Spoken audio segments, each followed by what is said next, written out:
Mr. McKeown? The Expo Authority's own list of qualifications for a yard location included that it be in a commercial industrial neighborhood. So forgive me if I'm finding it very difficult to accept putting that in a residential part of our Pico neighborhood.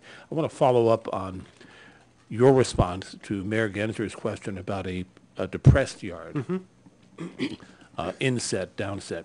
And you said, well, one of the issues would be having to be able to bring the train back up to grade. Now, well, what if you didn't? What if heading west on that line, you were down below grade for the yard and the through line, and you stayed below grade to pass under instead of over 26th and Cloverfield, where you're now planning to have an expensive bridge to instead tunnel. Now, part of the reason why that was not practical before, we thought, was because of the time it would take to get from grade down under those roads. But if you're already under those roads because the right-of-way and the yard have been set down 20 feet or whatever it takes, that would give you greater length. You wouldn't have to worry about coming back up.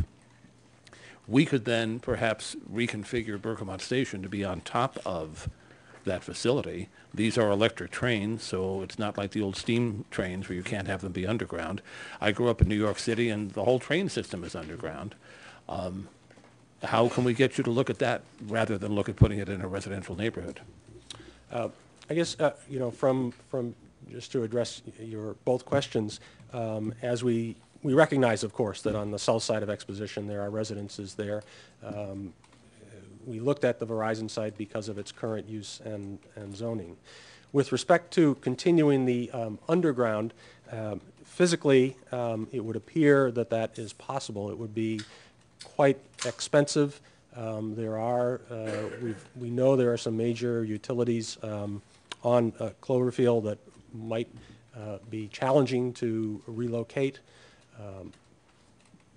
But the scenario that you described could be physically possible. It would involve a very long and very large underground section because we'd have to, presuming just for a minute that you ask us to go down Colorado and that's what happens, we'd have to continue under Olympic as well and come up someplace between 20th and 17th in that area there.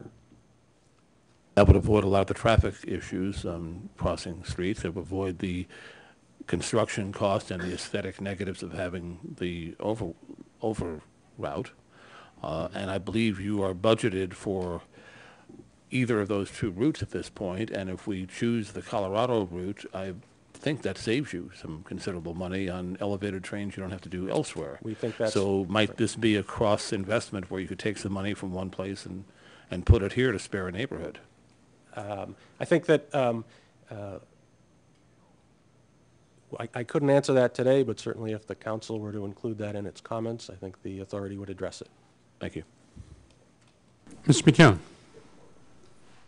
Well, I share the enthusiasm about the idea that we're going to have light rail and we're going to have it soon, and it is indeed a milestone. And I just hope that maintenance yard doesn't come back as part of the package, because then we'd have ourselves a milestone and a millstone, and I could do without that.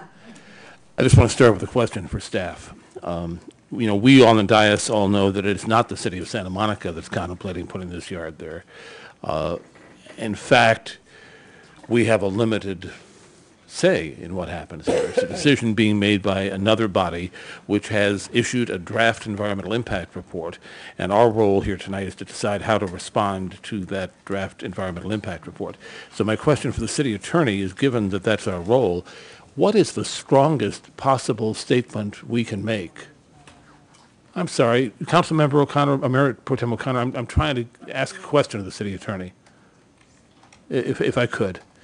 What is the strongest possible statement we as a city council can make in response to this draft EIR to indicate that we do not accept the premise that that yard must be placed there, and to the best of our ability we insist that other options be explored and pursued? What's the strongest thing we can do? So, Mr. McKeown?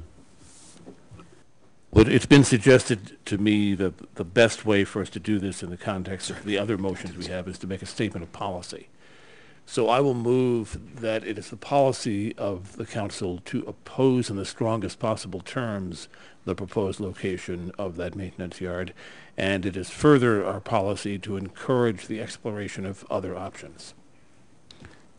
Is there a second? Yes, I second that.